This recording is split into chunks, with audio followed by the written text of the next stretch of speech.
विकल्प बहुत मिलेंगे मार्ग भटकाने के लिए। विकल्प बहुत मिलेंगे मार्ग भटकाने के लिए। अरे संकल्प एक ही काफी है मंजिल तक जाने के लिए। संकल्प एक ही काफी है मंजिल तक जाने के लिए। दोस्तों, दिल की गहराइयों से आप सभी का स्वागत है आपके अपने YouTube चैनल फटाफट इंग्लिश किस क्लास में। दोस्तों, यदि आप हमारे चैनल पर नए हैं तो अपने चैनल को सब्सक्राइब कर लीजिएगा। हम सभी के चैनल को आप सब्सक्राइब कर लीजिएगा क्योंकि ये चैनल आप सभी का है और आप सभी के ही प्यार और सपोर्ट की वजह से ये चैनल लगातार आगे बढ़ रहा है। दोस्तों, आज मैं आपको एक बहुत इंपॉर्टेंट बात बताना चाहूंगा और एक बहुत इंपॉर्टेंट टॉपिक की चर्चा आपके साथ करना चाहूंगा, एक बहुत इंपॉर्टेंट डिस्कशन करना चाहूंगा। दोस्तों, आज जो वीडियो हमने उठाया है वो बेसिक टू हाई रहेगा सेंटेंसेस को लेकर।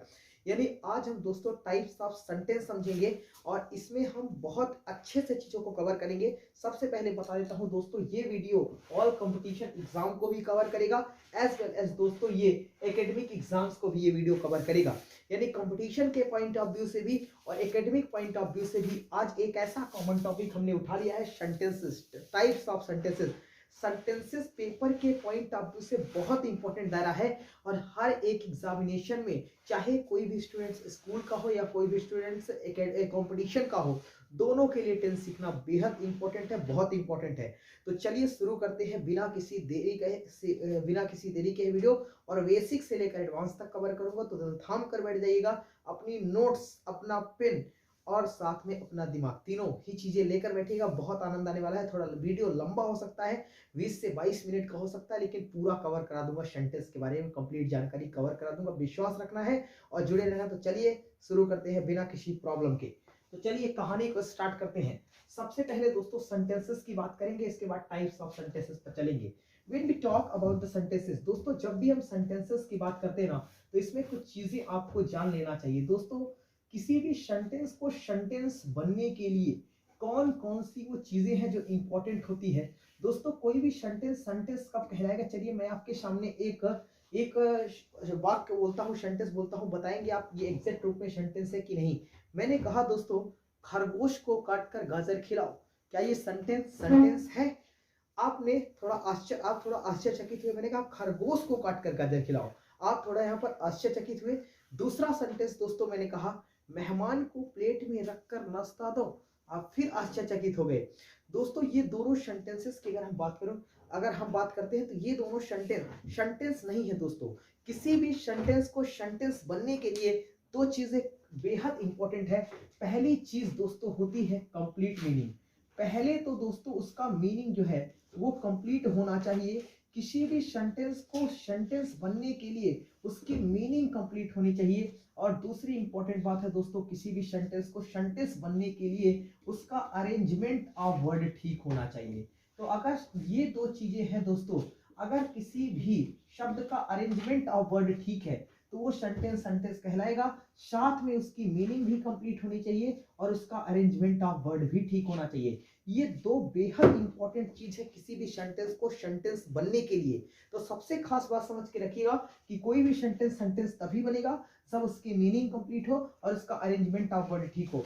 दूसरा जो दोस्तों हमने आपको दो सवाल अभी बोले स्टार्टिंग के अंदर, उनका ना तो अरेंजमेंट ऑफ वर्ड ठीक था और ना ही उनकी ठीक से मीनिंग कंप्लीट थी। अगर आप एक तरीके से अगर उनकी ये समझ भी लेते हैं क्योंकि मीनिंग कंप्लीट थी, तो उनका अरेंजमेंट ऑफ वर्ड फिर ठीक नहीं था। एक और इंपॉर्टेंट बात दोस्तों आपको सिखाता हूँ, जिस किसी वर्ड के लास्ट में इंग्लिश में MENT जुड़ जाए वह सिर्फ और सिर्फ दोस्तों नाउन बनने का काम करेगा। चलिए कुछ शब्द आपके सामने लिख रहा हूं, आप इनका नाउन बनाइएगा। पहला शब्द दोस्तों हमने आपके सामने लिख दिया मैनेज। मैनेज अपने आप में एक वर्ब है। इसका नाउन हमें पेपर में पूछा जाता है, हर एक कंपटीशन एग्जाम में भी पूछा जाता है, एयरफोर्स में भी पूछा जाता है, एज वेल एज स्कूल के पैसेजेस में भी पूछा जाता है, कॉम्प्रीहेंशन में पूछा जाता है। तो मैनेज का नाउन दोस्तों आपने बेहद आसानी से बना दिया, मैनेजमेंट। वेरी गुड, ठीक है। चलिए नेक्स्ट का नाउन आप बनाएंगे अरेंज का। नेक्स्ट का नाउन दोस्तों आप बनाएंगे अरेंज का। तो हाँ बिल्कुल आपने सटीक जवाब दिया है। अरेंज का नाउन क्या हो जाएगा दोस्तों? अरेंजमेंट। अरेंज का नाउन क्या हो जाएगा दोस्तों? अरेंजमेंट है, ठीक है। इसी प्रकार दोस्तों हमने आपसे तीसरा वर्ड पूछा डिपार्ट। डिपार्ट का नाउन आप क्या बताएंगे? जी हाँ बिल्कुल आपने ठीक कहा, डिपार्ट का नाउन आपने बिल्कुल सटीक बताया है, डिपार्टमेंट। तो डिपार्ट का नाउन आपने, मैं आपके दिलों की आवाज को सुन रहा हूँ, हमारे साथ पढ़ते चलेगा। डिपार्ट का नाउन फॉर्म क्या हुआ? डिपार्टमेंट। तो हमें ये बात पता चल गई, जिस किसी शब्द के लास्ट में MENT जुड़ता है दोस्तों वह सिर्फ और सिर्फ नाउन बनेगा और कोई भी पार्ट्स ऑफ स्पीच नहीं बन पाएगा। तो उम्मीद करता हूं दोस्तों ये बात आपको समझ में आई होगी। चलिए अब हमने सेंटेंस को क्या समझा, सेंटेंस को सेंटेंस बनने के लिए बस दो चीज, complete meaning, arrangement of word, अगर ये दो चीज है तो एक सेंटेंस सेंटेंस कहलाएगा। चलिए दोस्तों सेंटेंसेस के हम समझना चालू करते हैं। तो आप लिख सकते हैं दोस्तों टाइप्स ऑफ सेंटेंस या काइंड्स ऑफ सेंटेंसेस। तो आप लिख लीजिए, हेडिंग बना ले दोस्तों, काइंड्स ऑफ सेंटेंसेस। जब भी हम दोस्तों सेंटेंसेस की बात करते हैं ना, तो सेंटेंसेस को दोस्तों हम दो बेसिस पर समझना प्रारंभ करेंगे।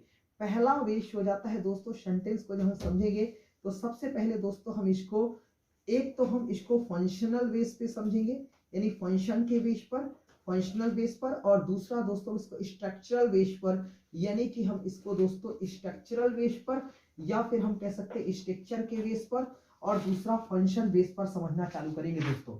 तो सेंटेंस बेसिकली दो टाइप के होते हैं, स्ट्रक्चरल बेस और फंक्शनल बेस। इन दोनों बेस पर हम सेंटेंस को समझना प्रारंभ करते हैं। आज हम इन दोनों में एक ही टाइप की बात कर पाएंगे, लेकिन कंप्लीट बात कर लेंगे। तो चलिए दोस्तों आज हम सबसे पहले समझना चालू करते हैं स्ट्रक्चरल बेस, यानी स्ट्रक्चर के आधार पर सेंटेंस कौन कौन से टाइप्स के होते हैं, क्या क्या उनके एग्जांपल्स हैं, और क्या क्या पेपर पॉइंट ऑफ व्यू से इंपॉर्टेंट है। तो चलिए स्ट्रक्चर के बेस पर सेंटेंस को हम लोग समझना प्रारंभ करते हैं। तो आप फटाफट से हेडिंग बनाए स्ट्रक्चरल बेस। तो फटाफट से आप हेडिंग बनाए स्ट्रक्चरल बेस। इस चीज को मेरे साथ हर एक पॉइंट को, छोटे छोटे पॉइंट को आप नोट करते चलिएगा। स्ट्रक्चरल बेस पर हम लोग सेंटेंसेस को समझ रहे हैं। तो स्ट्रक्चरल बेस पर दोस्तों सबसे पहले हमारे सामने आता है, सबसे पहला टाइप आता है दोस्तों हमारे सामने सिंपल सेंटेंस। तो सबसे पहला टाइप सेंटेंस का लिख लीजिएगा दोस्तों सिंपल सेंटेंस। एक एक बात मैं आपके साथ नोट कर रहा हूं। सबसे पहला टाइप लिख लीजिएगा सिंपल सेंटेंस। जब भी दोस्तों हम सिंपल सेंटेंस की बात करते हैं ना, तो सिंपल सेंटेंस ऐसे सेंटेंस होते हैं दोस्तों जिनके पास एक सब्जेक्ट होता है। पहली बात, सिंपल सेंटेंस ऐसे सेंटेंस हुए जिनके पास एक सब्जेक्ट होता है। सिंपल सेंटेंस के पास एक सब्जेक्ट होता है, साथ में दोस्तों एक सब्जेक्ट होता है, एक वर्ब होता है, और एक ऑब्जेक्ट होता है। तो बहुत गौर से सुनिएगा, सिंपल सेंटेंस ऐसे सेंटेंस हुए जिनके पास एक सब्जेक्ट, एक वर्ब और एक ऑब्जेक्ट होता है। ऐसे सेंटेंस को कैसा सेंटेंस कहा जाता है? Simple sentence. चलिए एक एग्जांपल आपके सामने प्रेजेंट करता हूं। जैसा कि दोस्तों मैंने लिखा, कीर्ति इज राइटिंग अ पोयम। इस सवाल को आप बहुत गौर से देखिएगा। कीर्ति इज राइटिंग अ पोयम। तो सिंपल सेंटेंस कैसे सेंटेंस हुए? जिनके पास एक सब्जेक्ट हो, एक वर्ब हो और एक ऑब्जेक्ट हो, ऐसे सेंटेंस को सिंपल सेंटेंस कहते हैं। तो हमने लिखा कीर्ति इस सेंटेंस का क्या है? सब्जेक्ट। और इसके अलावा इसमें कोई भी दूसरा सब्जेक्ट नहीं है। कीर्ति इस सेंटेंस का सब्जेक्ट है। इज इस सेंटेंस का दोस्तों हेल्पिंग वर्ब है। और दोस्तों राइटिंग इस सेंटेंस का क्या है? मेन वर्ब है। ठीक है। और ये अ पोयम क्या है? अ पोयम इस सेंटेंस में व्हाट का जवाब दे रहा है, तो ये अपने आप में ऑब्जेक्ट है। यानी इस सवाल में हमने देखा एक सब्जेक्ट, साथ में एक वर्ब भी हो गया। वर्ब यानी होता है मेन वर्ब, वर्ब का मतलब मेन वर्ब। तो इसमें एक सब्जेक्ट, एक वर्ब और एक ऑब्जेक्ट। और जिसके पास एक सब्जेक्ट, एक वर्ब, एक ऑब्जेक्ट है, उसे कौन सा सेंटेंस कहते हैं? उसे दोस्तों सिंपल सेंटेंस कहते हैं। तो ये अपने आप में किसका एग्जांपल है दोस्तों? ये अपने आप में सिंपल सेंटेंस का एग्जांपल है। ये अपने आप में किसका एग्जांपल है? सिंपल सेंटेंस का एग्जांपल है। उम्मीद करता हूं दोस्तों आपको समझ में होगा। एक एग्जांपल और हम लोग करते हैं, उसको समझ लेते हैं। मैंने लिखा दोस्तों, आई हैव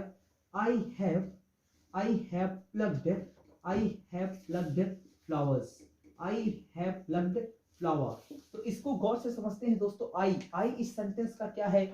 आई इस सेंटेंस का दोस्तों सब्जेक्ट है। हैव इस सेंटेंस का क्या है? Helping verb. प्लग्ड इस सेंटेंस का क्या है? Main verb. और फ्लावर्स इस सेंटेंस का क्या है? ऑब्जेक्ट है। तो इस सवाल में आपने फिर से समझा कि जिसके पास एक सब्जेक्ट, एक वर्ब और एक ऑब्जेक्ट हो, उसे हम कहते हैं दोस्तों सिंपल सेंटेंस। तो सिंपल सेंटेंस का एग्जांपल वेरी सिंपल है आपके सामने। मैं होप करता हूं कि आप पहला टाइप समझ चुके हैं सिंपल सेंटेंस। बस याद रखिएगा, एक सब्जेक्ट, एक वर्ब, एक object, that is called simple sentence. ठीक है, चलिए दूसरे की तरफ चलते हैं। दूसरा सेंटेंस दोस्तों आपके सामने आता है कंपाउंड सेंटेंस। वेरी इंपॉर्टेंट है पेपर पॉइंट ऑफ व्यू से कंपाउंड सेंटेंस। एक बार में समझा दूंगा दोस्तों कंपाउंड सेंटेंस किसे कहते हैं। बहुत अच्छे तरीके से सुनिएगा दोस्तों कंपाउंड सेंटेंस। जब भी हम कंपाउंड सेंटेंस की बात करते हैं, तो कंपाउंड सेंटेंस में आप कह सकते हैं जब दो सिंपल सेंटेंस, ऊपर क्या बताया? Simple sentence. तो जब दो सिंपल सेंटेंस दोस्तों ऐड होते हैं, जब दो सिंपल सेंटेंस ऐड होते हैं, तो दोस्तों वो हमेशा कंपाउंड सेंटेंस बनाते हैं। दोस्तों एक विशेष बात का ध्यान रखिएगा, यदि आप क्लास पढ़ना चाहते हैं तो आपको सेंटेंस के टाइप बहुत अच्छे तरीके से आने चाहिए, और यदि आप क्लास सीखना चाहते हैं तो सेंटेंस के टाइप आपसे आने चाहिए, अदरवाइज आप क्लास नहीं सीख पाएंगे। तो हमने कहा कंपाउंड सेंटेंस ऐसे सेंटेंस हुए कि दो सिंपल सेंटेंस मिलकर कंपाउंड सेंटेंस को बना देते हैं। यानी जब दो सिंपल सेंटेंस मिल जाते हैं तो कौन सा सेंटेंस बनाते हैं, कंपाउंड सेंटेंस बना देते हैं। ठीक है, चलिए एक सवाल मैं यहाँ पर लिख रहा हूँ। मैंने लिखा, जैसे कि एग्जांपल लिखिएगा, राहुल इज, नीचे आपको दिख रहा होगा, मैं ऐसी में उम्मीद करता हूँ, Rahul is sincere, Rahul is sincere, फिर यहाँ पर फुल स्टॉप, फिर आप लिख सकते हैं he does not like lazy person, he does not like lazy person. तो इस सवाल को देखिए, इस सवाल का एक पार्ट ये हो गया, इस सवाल का दूसरा पार्ट ये हो गया। तो इन दोनों सेंटेंस को जोड़ने के लिए अपने आप में दोस्तों क्या है, सिंपल सेंटेंस, एक सब्जेक्ट एक वर्ब और एक ऑब्जेक्ट, यानी ये सिंपल सेंटेंस है। और इसको भी आप कह सकते हैं ये भी सिंपल सेंटेंस है। तो दो सिंपल सेंटेंस मिलकर किसका निर्माण करते हैं, दो सिंपल सेंटेंस मिलकर दोस्तों हमेशा निर्माण करते हैं कंपाउंड सेंटेंस का। दो सिंपल सेंटेंस मिलकर हमेशा क्या बनाते हैं दोस्तों, कंपाउंड सेंटेंस बनाते हैं।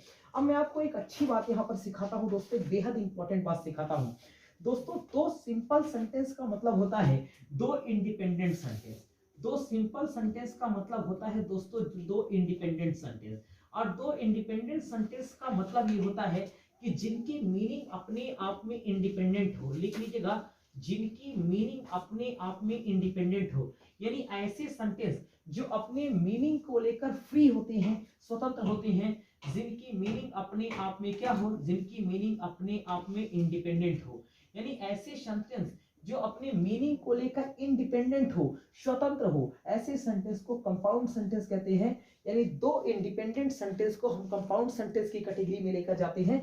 यानी जब एक सिंपल सेंटेंस और दूसरा सिंपल सेंटेंस मिल जाता है ना, तो बेसिक रूप से वो क्या बना देता है, वो अपनी अपनी कंपाउंड सेंटेंस बना ले जाता है। तो बहुत इंपॉर्टेंट तरीके से आप इसको समझने के लिए इसको और अच्छे से अगर व्यवस्थित करें, तो इस सवाल को अगर मैं ठीक ठीक लिखना चाहूँ तो मैं इस सवाल को ऐसे लिख सकता हूँ। मैंने लिखा, मान लीजिए दोस्तों, राहुल, मैंने लिखा Rahul is sincere, Rahul is sincere and, Rahul is sincere and he does not, and he does not like, he does not like lazy person, he does not like lazy person। यहाँ पर आप आर्टिकल आ भी लगा सकते हैं, he does not like a lazy person। ठीक है, चलिए, तो यहाँ पर कोई कंफ्यूजन, चलिए अब देखिए यहाँ पर दोस्तों लास्ट में आपको कंपाउंड सेंटेंस की पहचान बताऊंगा कि किसी भी सेंटेंस में आप देखते ही कंपाउंड सेंटेंस को कैसे आइडेंटिफाई कर सकते हैं, कैसे पहचान सकते हैं, इसकी पहचान बताऊंगा। यहाँ पर फिलहाल के लिए एक वर्ड याद रख लीजिएगा, एंड। एंड अगर किसी भी एक सेंटेंस के कंप्लीट होने के बाद दोनों सेंटेंस को कनेक्ट करने के लिए आता है तो वो कंपाउंड सेंटेंस कहलाता है। चलिए एंड का यूज आपको इंग्लिश में सिखाता हूं दोस्तों। जब भी हम एंड की बात करते हैं तो एंड जो है ना, वो दो सेंटेंस के बीच में खूबसूरत बैलेंस बनाता है। तो एंड जो है वो बैलेंस को बनाने का काम करता है। तो बैलेंस बनाने के लिए आप लिख सकते हैं दोस्तों, बैलेंस बनाने के लिए एंड का यूज किया जाता है। और साथ ही साथ दोस्तों आप दूसरा यूज एंड का लिख सकते हैं, एडिशन ऑफ टू फैक्ट। दो फैक्ट्स को जोड़ने के लिए, एडिशन ऑफ टू फैक्ट, तो दो फैक्ट को जोड़ने के लिए, दो तथ्य को जोड़ने के लिए भी एंड का यूज किया जाता है। तो काफी आसानी से आप एंड की भी बात कर सकते हैं। चलिए, हमने सेंटेंस के दो टाइप बेहद अच्छे तरीके से सीख लिए हैं। अब हम सेंटेंस के तीसरे टाइप की तरफ बढ़ते हैं और तीसरा टाइप दोस्तों सीखने का प्रयास करते हैं।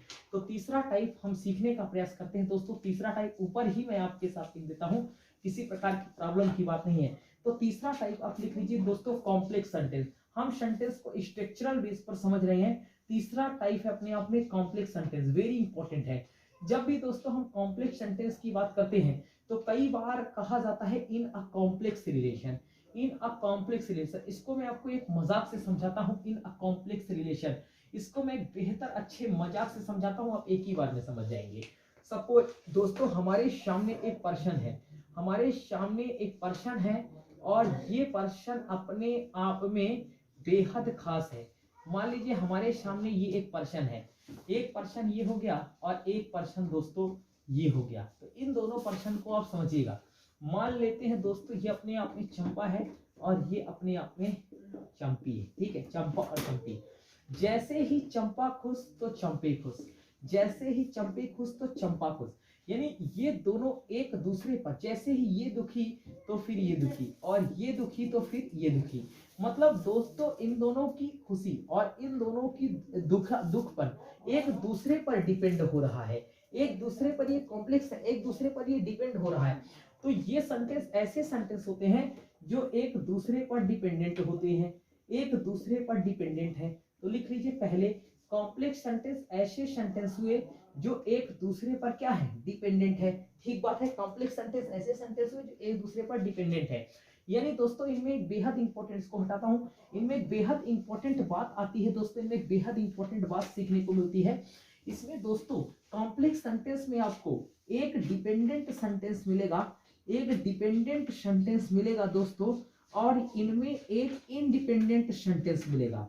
यानी इनमें एक डिपेंडेंट सेंटेंस मिलेगा और एक इंडिपेंडेंट सेंटेंस मिलेगा। इस बात को बेहद अच्छे तरीके से सीखेगा। एक डिपेंडेंट सेंटेंस, इंडिपेंडेंट सेंटेंस का मतलब आपको समझाता हूं दोस्तों। डिपेंडेंट सेंटेंस ऐसे सेंटेंस हुए जिनको कंप्लीट होने के लिए इंडिपेंडेंट सेंटेंस की जरूरत होती है। यानी ये सेंटेंस आश्रित होते हैं, ये सेंटेंसेस जो होते हैं डिपेंडेंट सेंटेंस, ये इंडिपेंडेंट सेंटेंस पर आश्रित होते हैं। ये पहली बात लिख लीजिएगा, ये इंडिपेंडेंट सेंटेंस पर निर्भर होते हैं या आश्रित होते हैं। यानी सुनिएगा दोस्तों, डिपेंडेंट सेंटेंस ऐसे सेंटेंस हुए जो अपनी मीनिंग को कंप्लीट करने के लिए या कंप्लीट होने के लिए इंडिपेंडेंट सेंटेंस पर आश्रित होते हैं। और इंडिपेंडेंट सेंटेंस ऐसे सेंटेंस होते हैं जो अपने आप में ही पूर्ण होते हैं या जो अपने आप में ही कंप्लीट होते हैं दोस्तों, उन्हें कहते हैं इंडिपेंडेंट सेंटेंस। डिपेंडेंट मतलब किसी पर आश्रित होना, किसी पर निर्भर होना, जबकि इंडिपेंडेंट मतलब अपने आप में ही पूर्ण होना। तो इंडिपेंडेंट सेंटेंस ऐसे सेंटेंस हुए जिनको पूर्ण होने के लिए किसी और सेंटेंस की जरूरत नहीं होती, जिनको कंप्लीट होने के लिए किसी और सेंटेंस की जरूरत नहीं होती। जब कोई डिपेंडेंट सेंटेंस को कंप्लीट होने के लिए इंडिपेंडेंट सेंटेंस चाहिए, तो ये डिपेंडेंट की भी डेफिनेशन आपके सामने है, इंडिपेंडेंट की भी मीनिंग आपके सामने है। यानी ये दोनों अपनी मीनिंग के लिए, अपनी मीनिंग को कंप्लीट करने के लिए ये दोनों यूज किए जाते हैं। यानी डिपेंडेंट अपनी मीनिंग को कंप्लीट करने के लिए इंडिपेंडेंट पर डिपेंड होगा, जबकि इंडिपेंडेंट अपने आप में ही पूर्ण होगा। तो उम्मीद करता हूं दोस्तों डिपेंडेंट और इंडिपेंडेंट का लॉजिक आपको समझ में आ गया होगा। चलिए एक सेंटेंस आपके सामने लिखता हूं, इस एग्जांपल से आप समझ जाएंगे दोस्तों कौन सा सेंटेंस होता है, कौन सा सेंटेंस होता है कॉम्प्लेक्स सेंटेंस। लास्ट में कॉम्प्लेक्स सेंटेंस की पहचान भी बता दूंगा तो और आसान काम हो जाएगा। वीडियो में आखिरी तक रुकिएगा, नोट करते जाइएगा, ये कॉन्सेप्ट कुछ भी नहीं छोड़ने वाला। चलिए तो सवाल लिखिए दोस्तों, जैसे आपने सवाल लिखा फॉर एग्जांपल के लिए, I know Renu.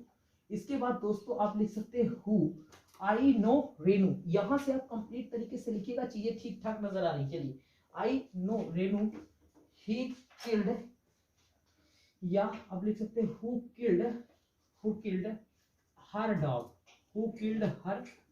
Full stop लगाना नहीं भूलिएगा। तो देखिए पहला सवाल, आई नो रेनू, ये कौन सा सेंटेंस है दोस्तों? आई नो रेनू अपने आप में डिपेंडेंट सेंटेंस है। बताइए डिपेंडेंट सेंटेंस क्यों है? ये dependent sentence, sorry, I know Renu ये अपने आप में दोस्तों इंडिपेंडेंट सेंटेंस है। यहां पर आप अच्छे से लिख लीजिए, ये अपने आप में इंडिपेंडेंट सेंटेंस है दोस्तों। ये अपने आप में इंडिपेंडेंट सेंटेंस क्यों है? क्योंकि दोस्तों ये अपने आप में ही पूर्ण है, इसको पूर्ण होने के लिए किसी दूसरे सेंटेंस की आवश्यकता नहीं है। जबकि हु किल्ड हर डॉग, जिसने अपने कुत्ते को मार दिया, तो किसने अपने कुत्ते को मार दिया? रेनू ने। मैं उस रेनू को जानता हूं जिसने अपने कुत्ते को मार दिया। इसका मतलब इस सेंटेंस को कंप्लीट होने के लिए, सेकंड वाले सेंटेंस को कंप्लीट होने के लिए पहले सेंटेंस की जरूरत है। तो ये कौन सा सेंटेंस हो गया भाई? ये डिपेंडेंट हो गया मेरे दोस्त, ये डिपेंडेंट हो गया। ये डिपेंडेंट बताओ क्यों हो गया? क्योंकि ये दूसरे सेंटेंस पर ये निर्भर है, ये दूसरे सेंटेंस पर डिपेंडेंट है अपनी मीनिंग को कंप्लीट होने के लिए। तो दूसरा सेंटेंस अपने आप में who killed her dog dependent है। क्यों डिपेंडेंट है? क्योंकि अपनी मीनिंग को कंप्लीट करने के लिए ये इंडिपेंडेंट सेंटेंस पर आश्रित है।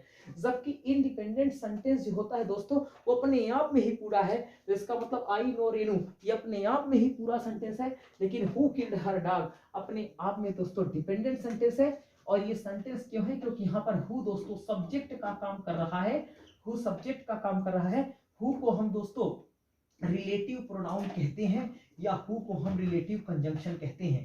तो लिख लीजिए, हु को आप रिलेटिव प्रोनाउन के नाम से जानते हैं या रिलेटिव कंजंक्शन के नाम से जानते हैं, क्योंकि ये जो हु है वो पहले सेंटेंस को रिलेट कर रहा है। उम्मीद करता हूं कोई कंफ्यूजन नहीं होगा दोस्तों, यहाँ तक बहुत अच्छे तरीके से आप यहाँ पर तक समझ चुके हैं। चलिए ठीक है, चलिए बहुत बढ़िया। जब भी हम इंडिपेंडेंट सेंटेंस की बात करते हैं ना, तो इंडिपेंडेंट सेंटेंस दोस्तों अपने आप में जो होता है ना, ये दोस्तों अपने आप में प्रिंसिपल सेंटेंस होता है। ये अपने आप में कैसा सेंटेंस होता है, ये अपने आप में प्रिंसिपल सेंटेंस होता है, यानी कि दोस्तों ये अपने आप में प्रधान वाक्य होता है, इंपॉर्टेंट वाक्य होता है। प्रिंसिपल मतलब आप प्रधान लिख सकते हैं। ये अपने आप में सबसे खास वाक्य होता है, इंपॉर्टेंट वाक्य होता है। ठीक है, चलिए कोई दिक्कत। चलिए, और दोस्तों ये डिपेंडेंट सेंटेंस अपने आप में सब ऑर्डिनेट सेंटेंस होता है। ये अपने आप में सब ऑर्डिनेट होता है, यानी कि आश्रित होता है। ठीक है, ये अपने आप में सब ऑर्डिनेट होता है। इसी सब ऑर्डिनेट को हम दोस्तों कह सकते हैं आश्रित वाक्य। इसी सब ऑर्डिनेट सेंटेंस को हम कह सकते हैं आश्रित वाक्य। चलिए कोई कंफ्यूजन यहां तक क्लियर? अगर आपको ये क्लियर है तो आपसे क्लास बनेगा। चलिए अब एक सबसे खास बात, डिपेंडेंट और इंडिपेंडेंट सेंटेंस को देखते ही, यानी कि हम कह सकते हैं कि कंपाउंड और कॉम्प्लेक्स सेंटेंस को देखते ही कैसे पहचाने, इसका सर कोई ट्रिक बताइए। तो चलिए लिखते हैं कि कंपाउंड और कॉम्प्लेक्स सेंटेंस को देखते ही पहचाने। तो चलिए लिख लीजिए फटाफट से, कंपाउंड सेंटेंस की पहचान और कॉम्प्लेक्स सेंटेंस की पहचान। इसको हटाकर स्क्रीनशॉट ले लीजिएगा। चलिए, अगर नोट्स बना रहे हैं तो फिर आपसे बेहतर इंसान तो कोई है ही नहीं। चलिए, तो कंपाउंड सेंटेंस की पहचान और कॉम्प्लेक्स सेंटेंस की पहचान कर लेते हैं और इसके बाद इस वीडियो को खत्म करने का प्रयास करते हैं। तो चलिए लिखिए दोस्तों, कंपाउंड सेंटेंस की पहचान। तो पहले तो आप लिख लीजिए बेहद अच्छे तरह से दोस्तों, कंपाउंड सेंटेंस। तो identify, compound sentence identification, compound sentence identification, identification.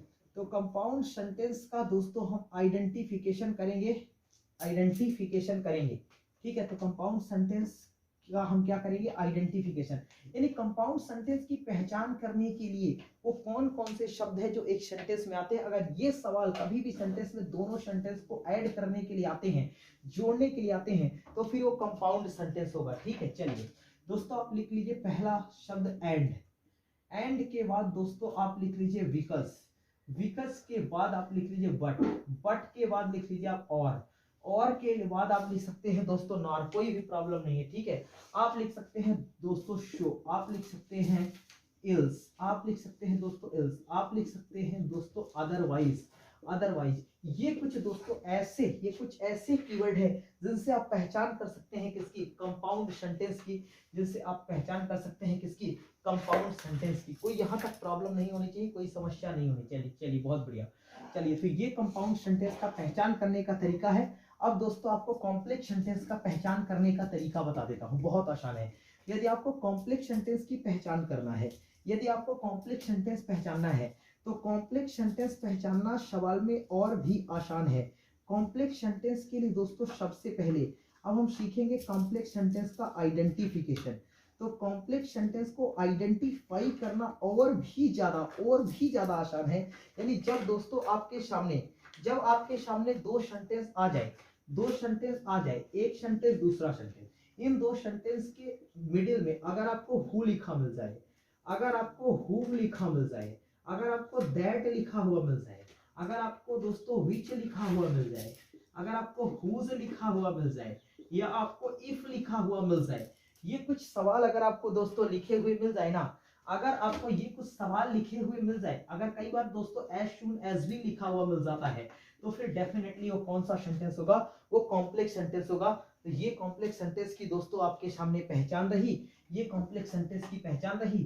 ठीक है, लिखने को तो आप दोस्तों एक वर्ड और लिख सकते हैं वाइल। तो अगर ये वाक्य आपको कभी भी मिडिल में मिल जाए, पहला सेंटेंस को दूसरे सेंटेंस को जोड़ने के लिए अगर ये शब्द कभी भी मिल जाए दोस्तों, तो डेफिनेटली वो सेंटेंस आपका कौन सा सेंटेंस में चला जाएगा, कॉम्प्लेक्स सेंटेंस में चला जाएगा। तो चलिए होप करते हैं दोस्तों हमने कंपाउंड और कॉम्प्लेक्स सेंटेंस पहचान लिया है। अगली वीडियो में दोस्तों मैं आपको, वीडियो थोड़ा लंबा हो रहा है, अगली वीडियो में मैं आपको कंपाउंड और कॉम्प्लेक्स सेंटेंस के कुछ एक एग्जांपल दूंगा। आपको सेकंडों के अंदर पहुंचाना है, आपको सेकंडों के अंदर उस सेंटेंस को पहचानना है कि ये कौन सा सेंटेंस है, कंपाउंड है, कॉम्प्लेक्स है कि सिंपल है। उम्मीद करता हूं दोस्तों अपने वीडियो को पूरा देखा होगा, वीडियो को रिवाइज किया होगा, वीडियो को अपनी नोटबुक में नोट किया होगा, अपने दिमाग, अपनी कॉपी और अपनी पेन के साथ आपने फुल कंसंट्रेट किया होगा। तो उम्मीद करता हूं कि आपको वीडियो अच्छा लगा हो। अंत में यही कहना चाहूंगा कि ऊपर वाले के आशीर्वाद के साथ अपनी मेहनत में विश्वास के साथ कर जाइए कुछ ऐसा कि दुनिया करना चाहे आपके जैसा। मिलेंगे आपसे नेक्स्ट वीडियो में। Thank you so much.